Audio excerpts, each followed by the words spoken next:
Hey, this is Mark Pattison back again with another episode of Finding Your Summit, and again with another very incredible guest. This guy's name is Erik Weihenmayer. And the thing that makes this guy so interesting is that he became blind around 16 years old. So he literally had vision up until that point. The doctors told him he had a certain kind of disease that was going to lead towards this situation. And, you know, it was hard for him to go through. Obviously, you know, you're one day can see everything and you know, progressively it gets worse and worse, which it did. And so rather than put his head in the sand, this guy went out and has done just incredible things. You know, he became the first blind person to ever climb Mount Everest, climb the 7 summits. He has done the Leadville 100, which is this insane mountain bike race in Colorado. Leadville, small town, 10,000 feet. He has kayaked 277 miles down the Colorado River.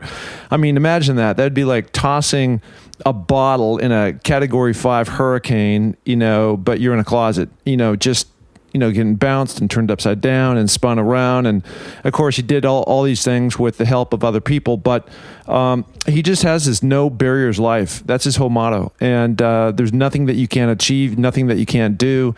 His other senses, like his hearing, are heightened, but he just hasn't laid down and felt sorry for himself and made that victim role. So for that, I very much appreciate him.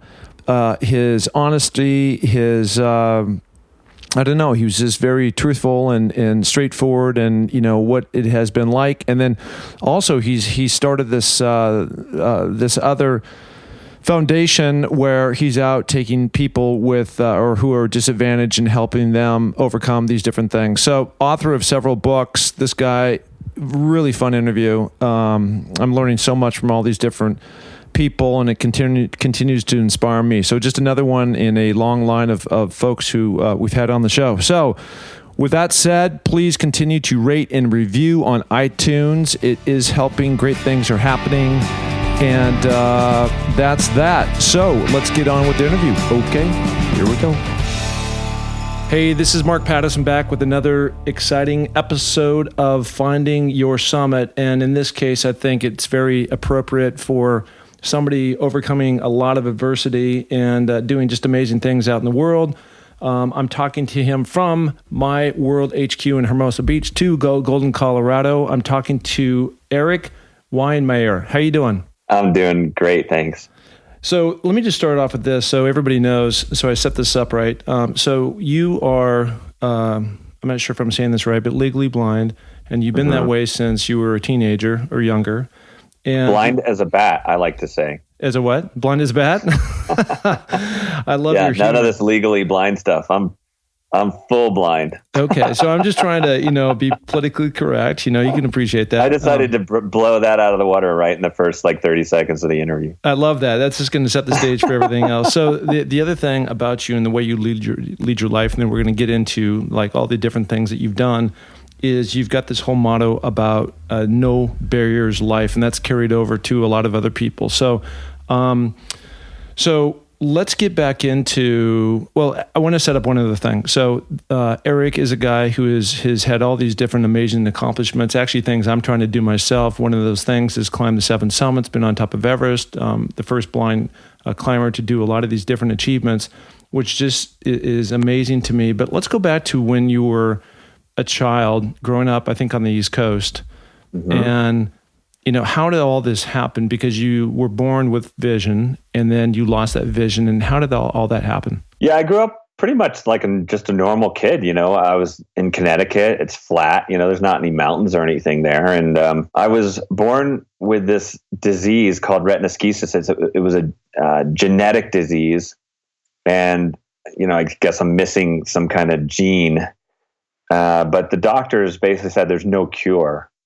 And they said you will lose your sight over middle school. And by the time you are a teenager, you will be blind. There's like not much we can do. And, you know, so it was like, you know, you do what every kid would do, I think, which is completely block it out.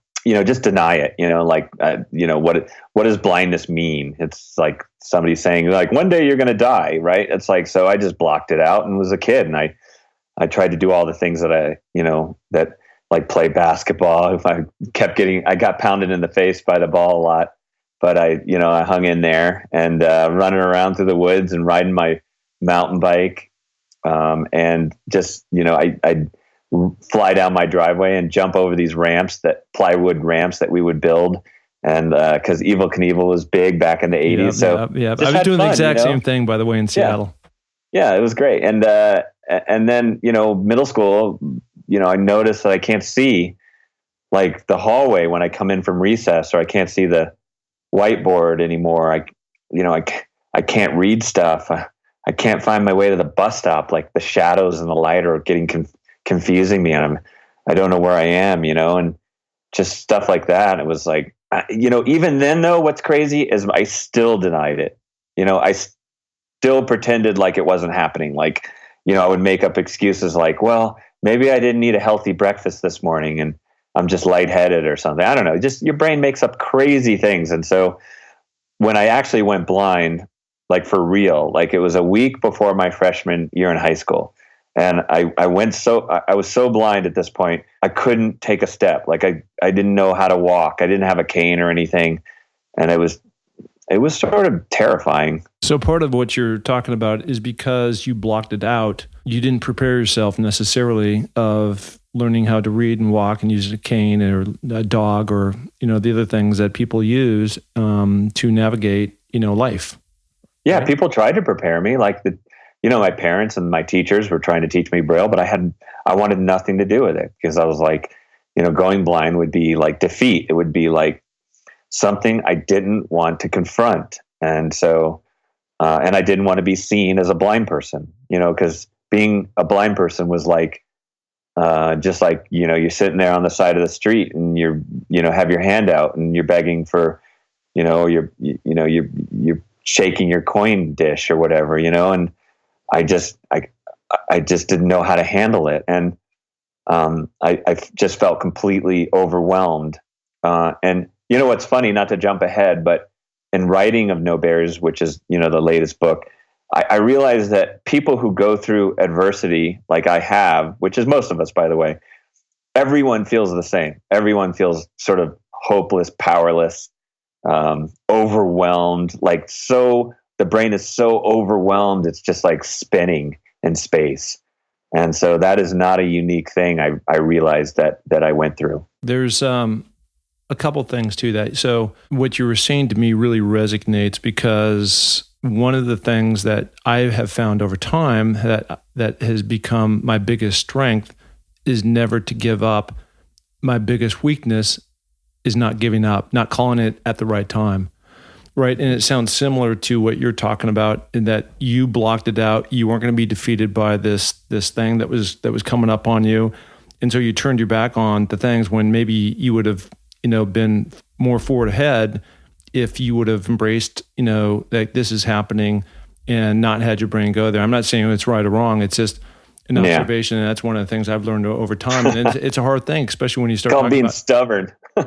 Well, it is being stubborn. And, for me, it served me well in the NFL and in major, I played D1 at the University of Washington. It served me well there and it served me well in some businesses, but it's not going to serve me well in certain circumstances in mountain climbing if there's just crazy, insane weather that you keep pushing and, you're not putting yourself in a position to turn around and call it. Yeah, it can be a huge asset, and it has for the most part in my life, but it can sometimes bite you because like with the teams and the things that we pursue, sometimes I am the last one to call it, it's like, and it drives me nuts, honestly, because I see people like wanting to call it so soon. I'm like, well, there are 10 things that you could do to still influence this situation and create the result that we want, But yeah, sometimes I'm the last to call it, which, can bite you, but blindness was like that. So when I finally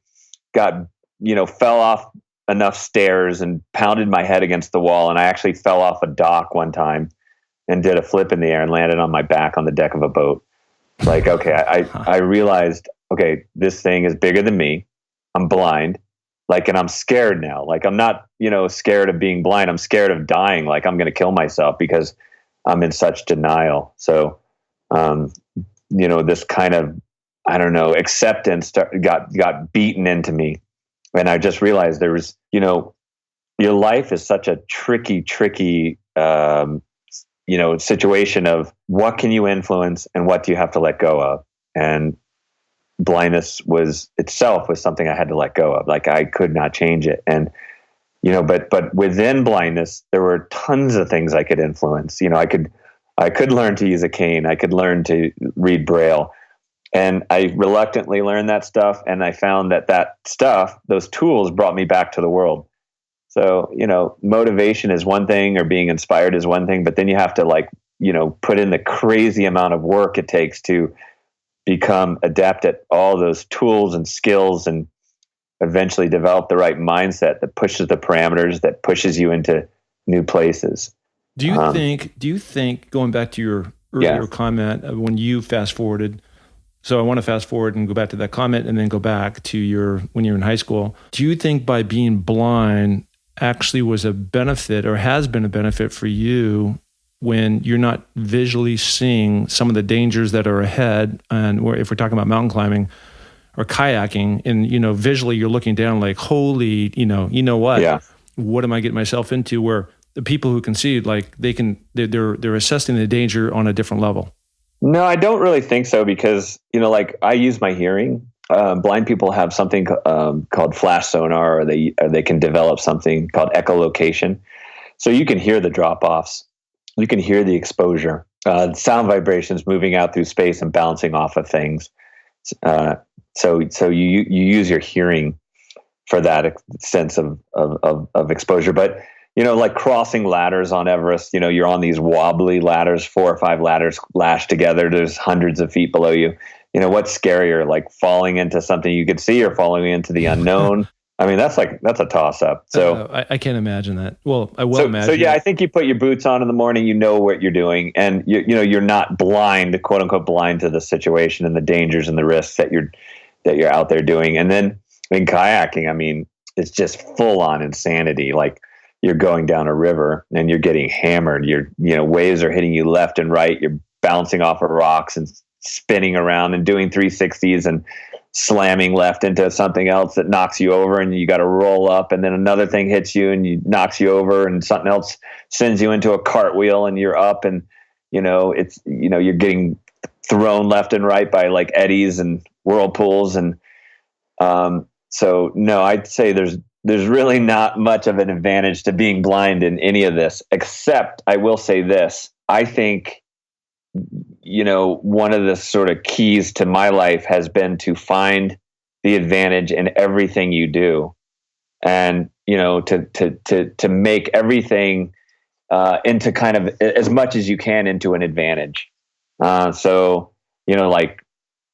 couldn't see to kayak. So I wound up building this amazing team of people around me that could communicate with me. And those people have enriched my life. And I've done things with those people that I could have never done alone. So I think there's a bit of finding the advantage in everything and using it to grow. That's great. That's great. And I want to come back to that, because you sent me this book, and A Blind Man's Journey in Kayak, the Grand Canyons, No Barriers. And it's amazing. And looking at some of these photos, and it's just like, you kayaking through a Category 5 hurricane in a closet, so I mean, it's just, it's insane. But let's go back to high school. You're wrestling, and now your vision goes away. You're navigating that. You're learning some new skills and tools to help you mitigate your communication and embrace you, as you said, coming back into the world. So where did the climbing kick in? This aspiration to start Seven Summits and... Yeah, it didn't start out with like the 7 summits or anything, but I did. I will say I read a book in Braille. My teacher was making me learn Braille, and again, it was one of those things I hated. But she started hooking me by sending me these articles, or brailing out these articles, and one was of Sir Edmund Hillary and Tenzing Norgay climbing Everest, and I thought, wow, these are. And then she started brailing out stuff about people skiing across Antarctica and just all these adventures where I was like, oh God, this is really cool. Even though I hate reading with my fingers, over time she tricked me. So I had smart teachers, but I joined the wrestling team. I'd heard that blind people could wrestle, so I joined the wrestling team. That was my first family because the captain of the team wrestled all the freshmen the first day of practice just to humiliate them, and I was like third in line, and he took me and dragged me out and slammed my head against the mat, just like every other freshman. He put me out of my misery really fast, and I love that because he didn't baby me, didn't treat me differently. That showed me like just great respect and empathy and love, and so that was my team, and so I loved wrestling. And then I couldn't do ball sports as much anymore, so there was a recreational program for blind people. They were like teaching blind people how to use a cane and stuff like that. It was a place that you went to, but they also had a monthly recreational program. They'd take us out sailing and skiing and stuff like that, horseback riding. One weekend they took us up to North Conway rock climbing, and I know people, this is sort of cheesy when people say this, but it changed my life. It changed the trajectory of my life, because feeling my way up this rock face with my hands and my feet as my eyes and sort of deciphering the pattern, in the rock, trying to figure out how to get from point A to point B, with these holds that I can only feel. Like I find the hold and I sort of start to unlock that puzzle. It was like just everything that I imagined adventure to be. And, 16 years later, I was standing on top of Everest. That's incredible. It almost sounds like through this outreach program where you're horseback riding and skiing and doing all these different types of activities, you're just kind of eliminating that ceiling for what you can and cannot do, which kind of loops back into your whole no barriers life, right? So it's just like the sky's the limit. I can do anything. But I need to be smart in the way I go about bringing my team together to allow me to do these different things. Yeah, it was about exposing us to, I kind of think I made a subconscious decision at that time. And it, sure, you're bummed out because you're blind. You feel like you're in this prison, but I never lost hope. People are like, were you on the verge of losing hope? I don't think I ever was. Like, I was incredibly frustrated, but I wasn't ever hopeless in that sense. So, when there are opportunities that sprang up, I would say yes. Even dumb things like going into New York City on the train and getting fake IDs and all that kind of stuff too. So sometimes saying yes to opportunities led me to some crazy keg parties and things at places I probably shouldn't have been to. But some of the things were healthy, and one of them was saying yes to these opportunities that came my way. So those, because as a kid, you don't know what you're going to be good at. You have no idea. So, it wasn't like I was destined to be a climber. I just tried this thing and loved it and continued with it and continued to grow it. And it led me to someplace really cool. So the name of this podcast we've talked about is called Finding Your Summit, and it's about overcoming adversity. And you said this best, which was, if you haven't gone through some kind of adversity, and everybody's got their own range on what that is, then you're pretty much lying, because everybody has some, stretch, strain in their life that they have to mentally get over. And then the question becomes, what are you going to do about it? And the thing I love about what you're talking about and what you've done in your life is not played the victim role. You've done just the opposite, and you've accepted what is. And, I interviewed an old Raider buddy of mine, teammate, a couple of weeks ago named Jerry Robinson. And the first thing he said when I said, "Hey, Jerry, how you doing?" And he goes, "Mark, every single day I wake up with an attitude of gratitude."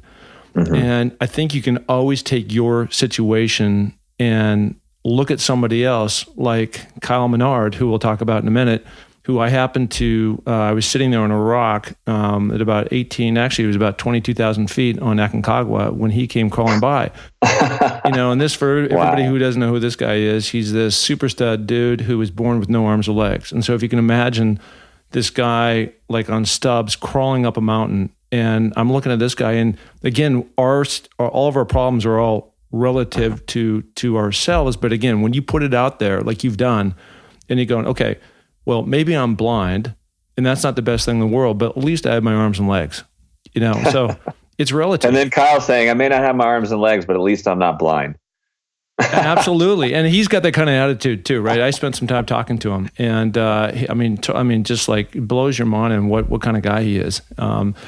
So let's talk about then how you what the journey was, how you cooked up the 7 summits, and you wanted to climb Everest, and I've got my own story on that because I'm trying to do those things. But you started off on Denali, and that's before that though. You asked me about no barriers. I just want you to clarify for your community that no barriers is sort of a mindset. It's sort of a map that we use. It's that it's sort of looking at growth and change and trying to figure out how you move forward. But it's also an organization, and we work with about 5,000 people a year, and you're exactly right. They're people with challenges, with barriers, which is all of us in this great big club. I realized very early on that most of the world is not physically challenged like me and Kyle.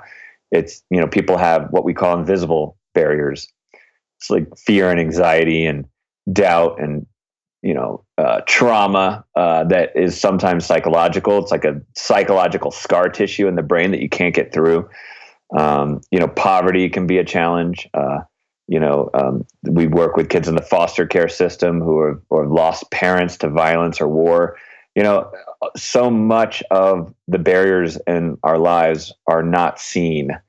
And so that should clarify that all the stuff we're talking about isn't just about, blind people or an inspirational blind guy. It's really about all of us. I think you just nailed it right on the head of what we're talking about. I can speak personally to so much. I haven't thought about it that way, but you're right. So much of what goes on is going on between your ears, right? Yeah. You said fear, anxiety, that doesn't wear on your sleeve, that wears internally, and it prevents people from moving forward in their lives and letting go things and, leading a positive life in a positive way.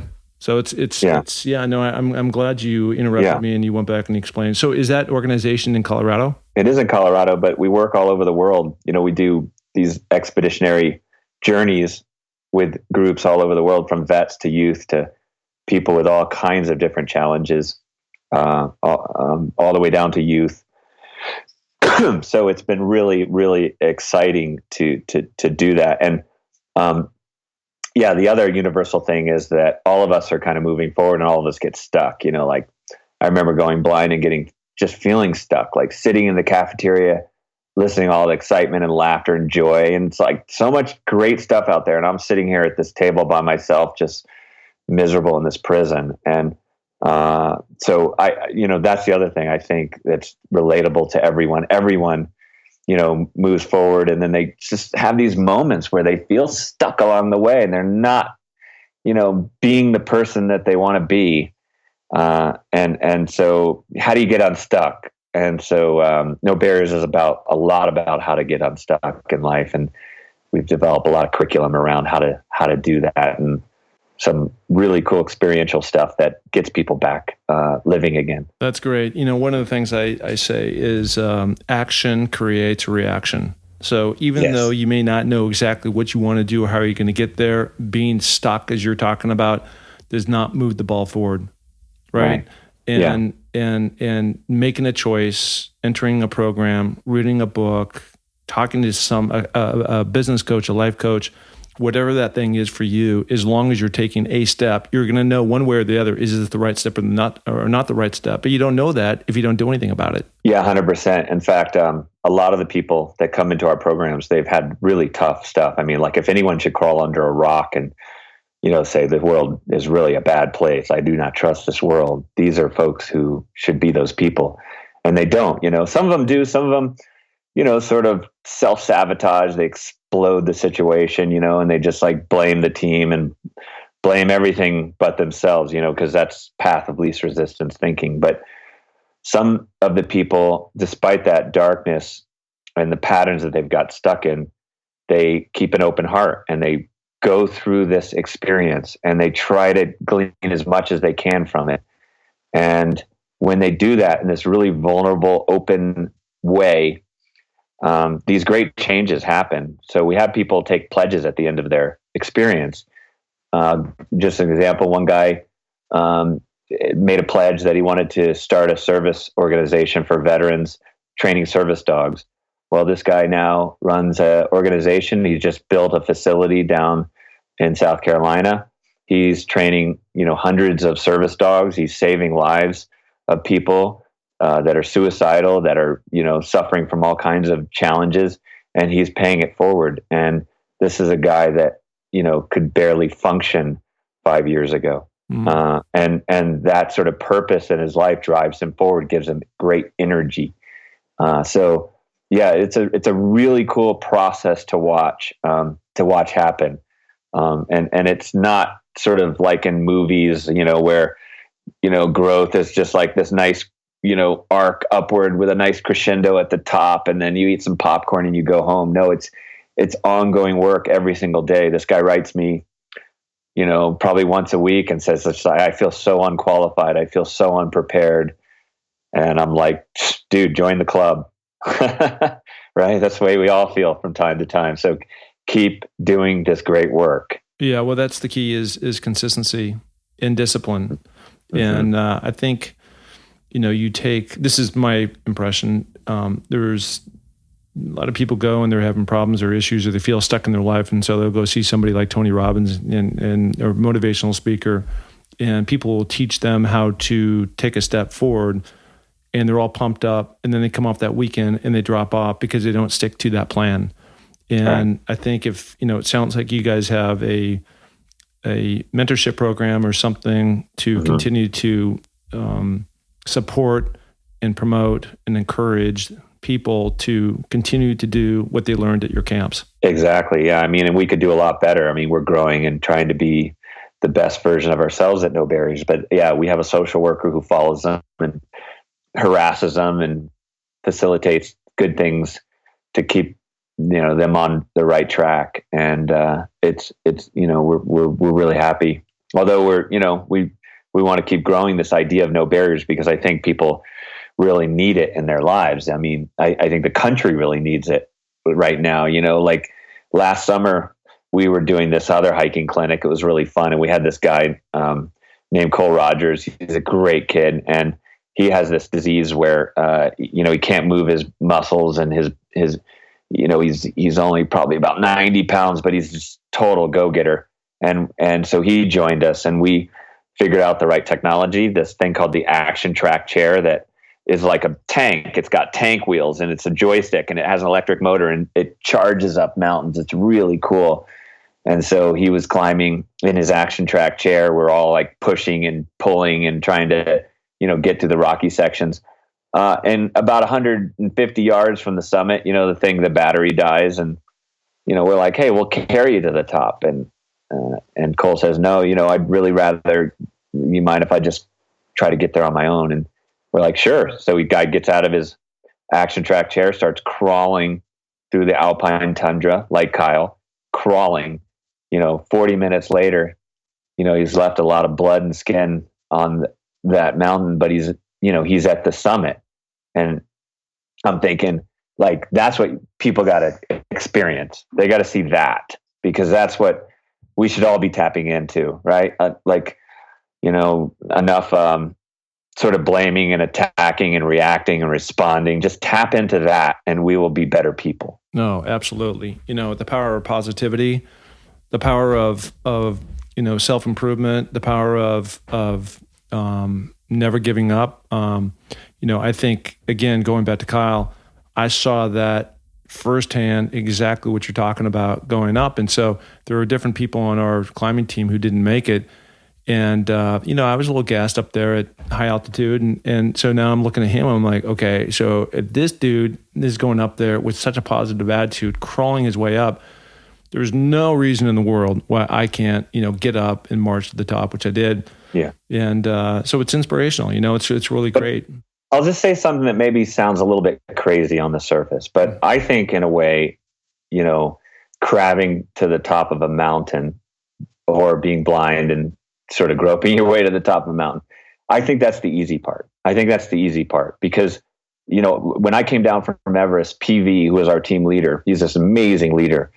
He pulled me aside and he said, "Hey, Erik, do me a favor. Don't make Everest the greatest thing you ever do." And that was a great challenge to me. That was the hard part because I thought, okay, why do we go and climb these mountains? Well, obviously there's incredible beauty, whether you can see it or not. And it's a great physical challenge and it's an amazing way to work with your teams and the people you love. That's all wonderful. But then what do you do with this thing? What does Kyle do with this thing? What does Cole do with this thing? Cole went out as a result, I think No Barriers and that experience being a catalyst to some of his dreams, and started, believe it or not, a self-defense organization for people with challenges. So he's out there, he's barely able to, he can move a little bit and he's out there teaching self-defense classes. I think he has a black belt in martial arts in one form or another. I can't remember, but he's out there teaching classes to people, like how to defend themselves when you have limited mobility. So these things have to be a sort of energy or a catalyst to, like, what we talk about at No Barriers as the last element in the journey, the most important thing, which we call elevate. And it's like, okay, so you stood on top of this thing, whatever it may be. Now you hopefully learn some things, some insights, some ideas, and you earn those through some struggle. Now go down the mountain back into your life and use that stuff to, change your own life and to elevate your family, your community, and et cetera. Like, it's not enough to pound your chest on the summit of a mountain. And so for me, that was a great challenge that PV gave me, which was like, okay, like I'm 33 years old and I got to do something with this now. It was sort of great pressure to not waste all this experience. Well, there's no question you've done that with, your ride in Leadville 1000 or 100, which by the way, I want to do, and kayaking down the Colorado River for 277 miles, something like that. Climbing the 7 summits, which I've done more than half, and nice. Standing on top of Mount Everest, and you've got a bunch of other projects, I'm sure, up your sleeve. But let's go back to your the actual climbing, and I want to, when I was doing some research on you, it looked as though that you may have started the whole 7 summit journey on Denali. I was just on Denali in May, did not get to the top, minus 60 degrees up there, and we were just pinned down at that 14,000 foot camp for days on end, 5 days in the camp. Got up to 16.4, went up that steep face, fixed ropes. Yep. And I was feeling great. And you could just see this wicked witch of the north, cloud lenticular, just sitting right on top, and it just would not lift. And it was just insane, holding us up there and high winds. And so something about weather, it's just so funny because it's like, well, somebody could go up Denali and be like, oh, it wasn't so hard, because they got lucky with perfect weather. And then somebody else goes up and gets in this horrendous storm. There's so much luck and fortune in these big experiences on big mountains. So how did that go for you on Denali? Well, we went for the long haul. We had enough food for 20 days, 21 days, so, or maybe even 25 days. So we could have sat it out. So we got up, and I think we were at 17,000 feet in a 4-day storm, 4 or 5 days, I think. I remember getting so bored. Our guide, Chris Morris, had brought a kite, and he went out and he was like playing with his kite, and then just like this wind came up and just ripped cut the line and just like sent his kite into oblivion. He just he had a kite experience for like 30 seconds up there. So anyway, but then the weather cleared and really cold. You're wearing a down jacket, down pants, and reached the summit of Denali. It was really cool. My family were waiting near the mountain in an airstrip, and they flew a little single otter plane over the summit, and we waved our ski poles at the plane. Oh, that's cool. Really, really a special experience because, in a way, my family, my wife and my 2 brothers and my dad got to sort of experience it as well. Yeah, I know. I'd see those planes every day with the tourists, flying over our camps, and they're obviously flying over the Alaskan Range and Denali and checking that out. So my friend actually said, I said, hey, do you think they'll know that I was up here, that I was one of the ones waving my ski pole at them? And he said, yeah, they'll know because you're the only one waving your ski pole in the wrong direction. That's great. That's great. So in the chronological order of the 7 summits, what mountain did you go to after Denali? Well, I went to Kilimanjaro next, and I got married on Kilimanjaro. My wife and I got married because I wanted my dad and my wife to experience what the mountains were to me, and thought that Kilimanjaro would give them a little taste. It's kind of a non-technical mountain, but it's still hard physically. So, so we got married at 13,000 feet on the sheer plateau. Yep. Then I went to Aconcagua. I had to try that mountain twice. The first time, like you, we got in a huge storm that just, you couldn't even stand up. And then we ran out of time. But I realized, even in those situations where you meet this big storm and, you got to turn back at that time. There are things you could have done differently. Like the mountain's not going to change. So the only thing that can change is you. So you got to change your approach. So the next time, having learned a lot about Aconcagua, we pushed really hard. We got in position. We just waited.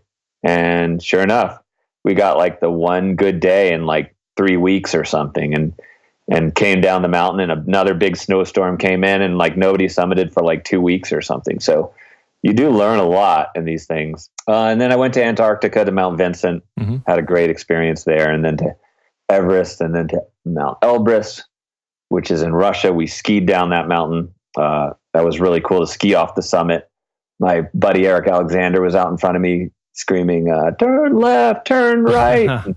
We skied 10,000 feet from summit to base camp. And then on and on, little Kosciuszko, which is in Australia. And then I went off to Karsten's Pyramid, which is in New Guinea. It's that's actually the 8th summit of the world, because there's a continent of Oceania out there, that archipelago of islands, and New Guinea being one of them. And flew planes onto a grass runway and hiked through the jungle, through the rainforest for a week, and emerged at base camp and climbed this very cool limestone massif and a knife edge kind of jagged ridge, and stood on my, a lot of climbers feel that that's the real true 7th or 8th summit of the world.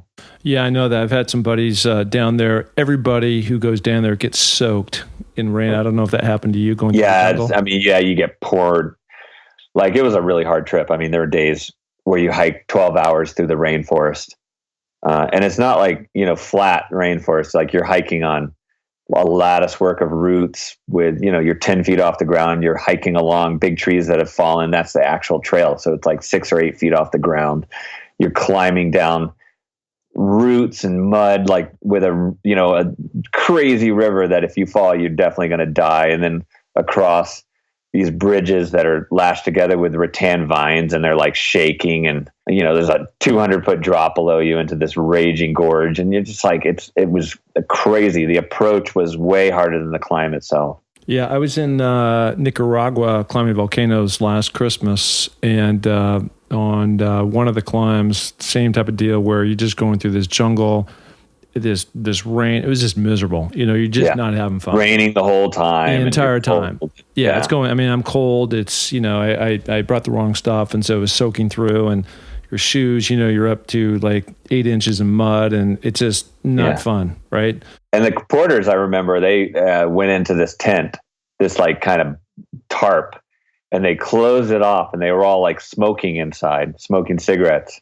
And I'm like, oh, so it's either like stay dry and die of cancer, or just stay wet and miserable and cold outside the tarp. Yeah, not a good choice. So going back to Everest, talk to me about, I'm going to do Everest in 2019. That's the plan right now. And I know the Kumba ice fields are crazy because, as you mentioned before, you've got these ladders. And again, I can't even imagine trying to go over these ladders and navigate that without being able to see where you're stepping. And I have done that before, not on the Kumba, but on Mount Rainier.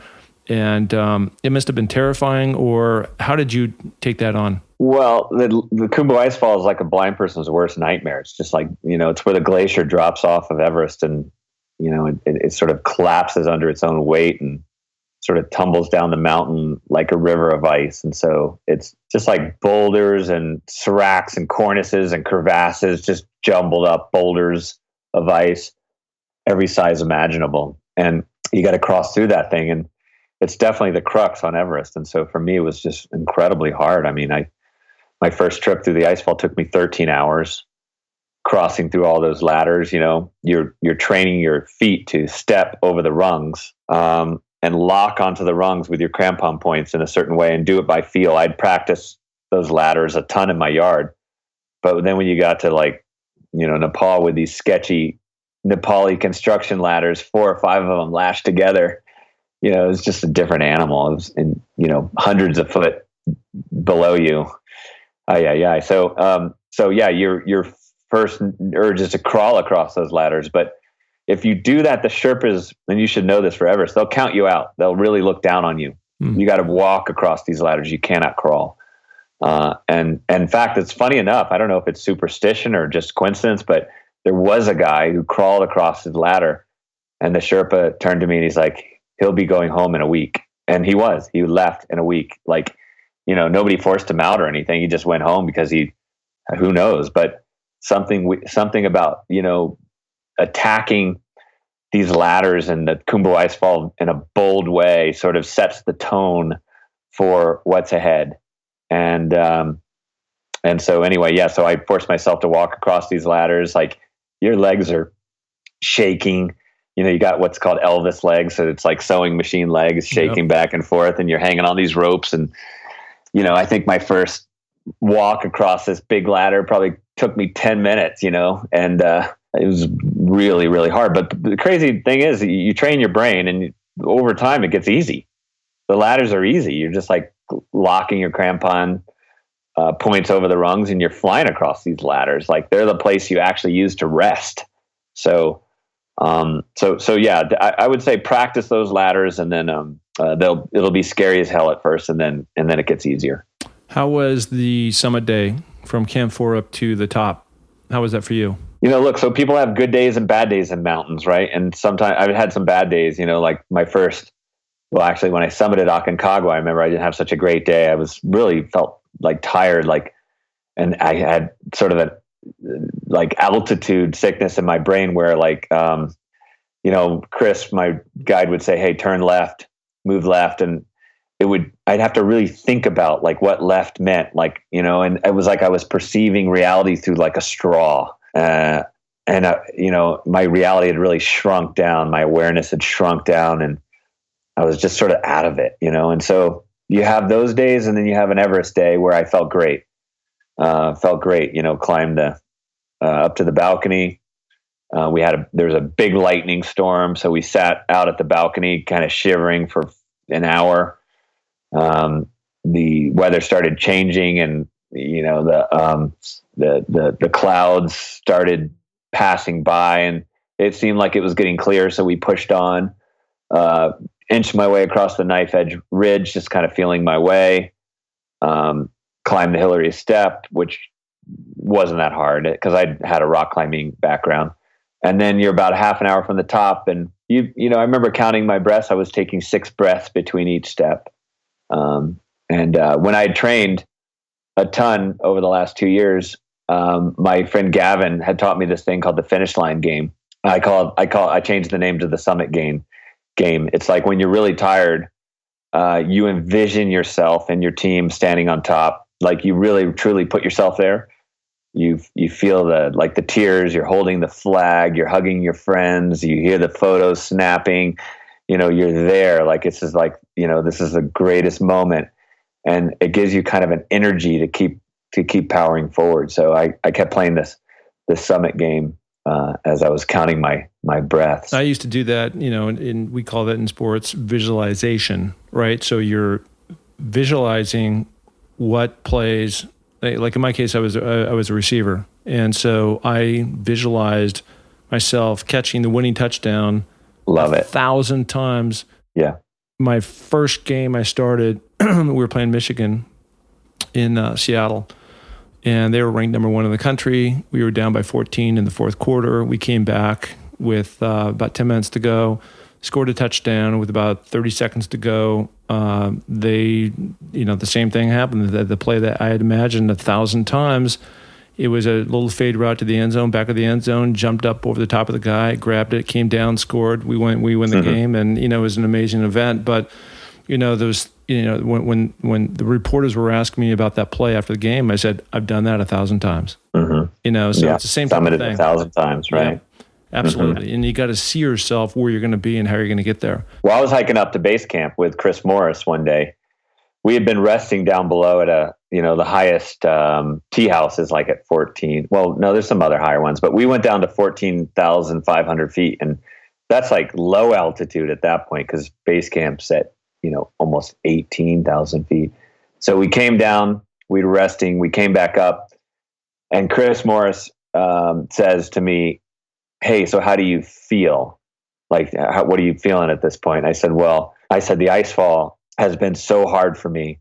Sometimes I don't think I have a chance. Like I feel like I'm just going through the motions. Like if it gets harder, and mountains get harder as you get higher. Like if the ice falls that hard, then sometimes I don't feel like I have a chance.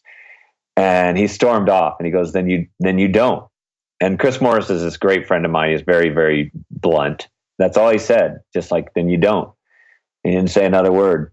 And I thought, yeah, damn it. He's like totally right. Like if I'm here just to like, to sort of like give a valiant effort and then fall short and just be able to go home and like kind of have an excuse or live with myself, then that's one thing. But if I truly want to like open myself up to the possibility of standing on the top of this thing, like I have to change my mindset. I have to be able to visualize and look up the mountain in my mind and sort of do this crazy sort of thing that we probably all do, which is like to see yourself capable of standing on the summit, almost like a mental schizophrenia. Like, yeah, I can see all the dangers, I can see all the pitfalls, I can see all the problems that could turn me back, but I see through that stuff. And it's a very conscious, disciplined thing to be able to see through that stuff to, what the summit looks like, as you just said, visualizing the, catching the pass. So yeah, I would sit outside my tent and visualize myself on top, like every day, like I made it an exercise so that it was a real possibility. I wasn't just going through the motions. Well, there's two things to me, and this is a big football thing, but we used to always say pain is temporary, memories are forever. Yeah. Right? So that's something I've really embraced over time. And, the last thing you want to do is quit and go home. And, like 12 hours later, you're sitting in a hotel and then you're saying, why did I just do that? But something I found that I think fits with everything you're saying, this is a quote I believe from you, which is really profound. And I love it. It's called what's within you is stronger than what's in your way. And that's so true. And everything you're talking about right now is the mental game of your body can do it. Absolutely. But it's mind over matter and making sure that you don't get caught up in, the other things that, again, that really don't matter. You're a little cold or, it's getting a little tough or you're a little hungry, fix those things, right? And get through it. The Sherpas talk on Everest and the Tibetans, they say, the nature of mind is like water. If you do not disturb it, it becomes clear. And that's sort of what we're talking about. It's like, it's a discipline of the mind. And it, because there's so much distraction and doubt and fear and anxiety, all the stuff that like floods into your brain and becomes weight, and then it collapses, and then you're getting drawn away from what your pursuit is. And it's all because of all this weight, all this clutter that's actually become a distraction that actually is trying to pull you away, because the brain is just has safety mechanisms trying to protect itself, trying to protect you. And so that mechanism doesn't really work that well. So yeah, it's an idea of keeping your mind still, and this idea of the fact that what's within us is stronger than what's in our way. It's something that all of our no barriers work with our participants is predicated on, and the idea that there are these barriers, they're real, they're big mountains out there, and those things don't change. So what does change is you, right? So our first element is when we talk about vision, and personally, I think that when people use the word vision, they're using it incorrectly, because they're talking about having vision and, like I have a vision of me climbing the mountain. Well, yeah, you may do everything right, and you may not stand on top of that mountain because of a storm or because of a myriad of things that happen. So predicting the future is not vision. What we talk about with our groups is vision is looking inside yourself and saying, okay, like, how do I grow what's inside of me so that I can take on these big challenges? I can harness what's inside of me and use it as energy to propel me forward on this journey, to take those adversities and become bigger and stronger than those adversities, and use those adversities as a catalyst to go to places, to incredible places, to have innovation and great teams and great purpose in your life. So vision is something that I think is, for many people, is sort of misunderstood, I think, because it's sort of growing what you have inside and lighting yourself up and using that light to, kind of blaze the way in front of you, instead of, just this completely external factor. Well, there's no question you've had a lot of vision for yourself. And so my question to you is, as you look internally and you've done all these amazing things, climbed the face of El Capitan and been down, the Colorado River. And to me, again, when I'm looking at this picture, it's like somebody tosses a bottle out in the middle of the river, and it's just going down in any direction, getting tossed and turned. Mm-hmm. You've done the Leadville. And for those who don't know about Leadville, it's in Colorado. It's at, I think, 10,000 feet. Lance Armstrong, I think, won the first or second one. Yeah, it's just this intense 100-mile mountain bike ride. I've done the Catalina Gran Fondo over there. That was 55 miles, and that was hard. I mean, that's a long way on a mountain bike, and you're going 100. So that's crazy. But of all these different things that you've done with your vision, what has been the most challenging of these particular athletic endeavors that you've done that have, like, you've come off and like, okay, that takes the cake right now? I mean, honestly, it's because your memory is always so short term. It's always the last one. Yeah. It's always the last one. I just got home last week from the Pisbadil. It's a huge vertical rock climb in the Swiss Alps. It's like El Capitan on the top of a glacier. And, just for me, those are really hard experiences. You bivvy out beforehand, like you're climbing a vertical face. So everything has to be on your back, that that's going to keep you alive for the next few days. And feeling my way up every bit of this giant granite face, trying to feel the cracks and the holds and the little polished knobs and stuff that I'm going to use for my hands and feet. I mean, life is hard.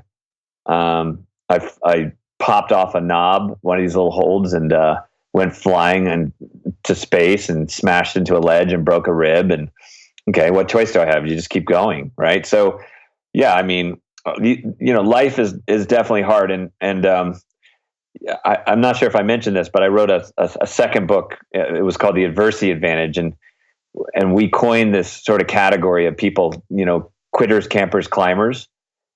Campers are those people who kind of stop at a certain point, and climbers are those people who continue to grow and evolve and challenge themselves every day of their lives. And so my goal for myself has been to be a climber, meaning to continue to push myself physically and mentally and try to grow things in my life and grow teams. And that brings me to the second thing, which is really growing No Barriers as a movement has been incredibly challenging and mentally demanding as well, because as I've said in the past, sometimes like climbing expeditions can be simple. You build a great team, you go, you have one foot in front of the next, and eventually you can reach the summit. But, when you're trying to grow an organization, you're trying to bring all these coalitions together, all these different factions, to bring them into one movement, with one mission,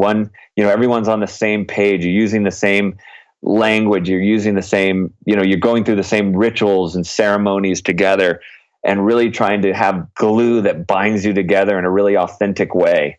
To me, I've found that to be incredibly challenging, and super, super rewarding as well. So, not all my goals are physical. Yeah, that's great. So kind of the last thing here, I know you've written a lot of books, and the book I have in front of me is super thick. So I'm trying to write one book. You've done, what, 4 or 5? And I can't. I'm trying to figure out how I do this, with all my other things I have going on right now. But where can people find you, download your books, buy them? Well, they can go to my website, touchthetop.com. Or they can just go to that again. What's the website? It's touch, like you touching something as a blind guy, touchthetop.com. Touch the top. Okay. Or they can go to Amazon, places like Amazon or barnesandnobles.com or local bookstores. So No Barriers is my latest book. And it's sort of my try to understand this journey of kayaking the Grand Canyon, but also using that as an experience to kind of dive down beneath the surface and understand, how my behavior and how my motivation is driven. So much of, our awareness is just like, it's a little sliver on the surface, and we're trying to kind of understand ourselves, and so kayaking the Grand Canyon was an incredible journey in itself, but it was also an experience to try to understand myself and my own journey. And it's also about these amazing people that I met along the way, like Kyle Maynard, like Mandy Harvey, who's a musician who's deaf and is singing right now on America's Got Talent, believe it or not. She's incredible. Or any of these, people with invisible challenges that are trying to kind of build the map of their lives. And what does that map look like? I think it is a messy map, but there is definitely a map that we can follow. So it's an exploration of that. And it was really fun. How you write a book? Well, I just sat down and started writing. I gave up mostly everything else in my life and wrote for 10 hours a day. And like 8-9 months later, you're 400 pages later, you're done. Yeah. Yeah, that's great. And by the way, I will put your website and contact information and whatnot in the show notes, so people can find that. And the last question for you is, what's next? Well, one, I'm really careful about like what's next, because, I think, it's, you got to be careful in your life, because it's like, well, what's next for me? Like, does that mean like, okay, am I looking for the next challenge that's like harder and higher and riskier? That kind of leads you down a dead end path. So I'm looking for things that help me grow and evolve and take the next step in my life, And so I have this great family. I have 2 teenage kids now. Soccer practice and soccer season is in the swing right now. So I'm going to soccer games. I'm being a dad. My daughter's got college visits, and I'm going to, visit colleges. So, the what next question, I think, can get us into trouble, because for me, it's like, I'm loving being home this fall, being with my family. But God, I mean, in terms of what's next in the mountains and the rivers, I mean, I'll run out of cartilage before I run out of ideas. I mean, I have a list of 100 things that I want to do, and I'll never get to all of them. But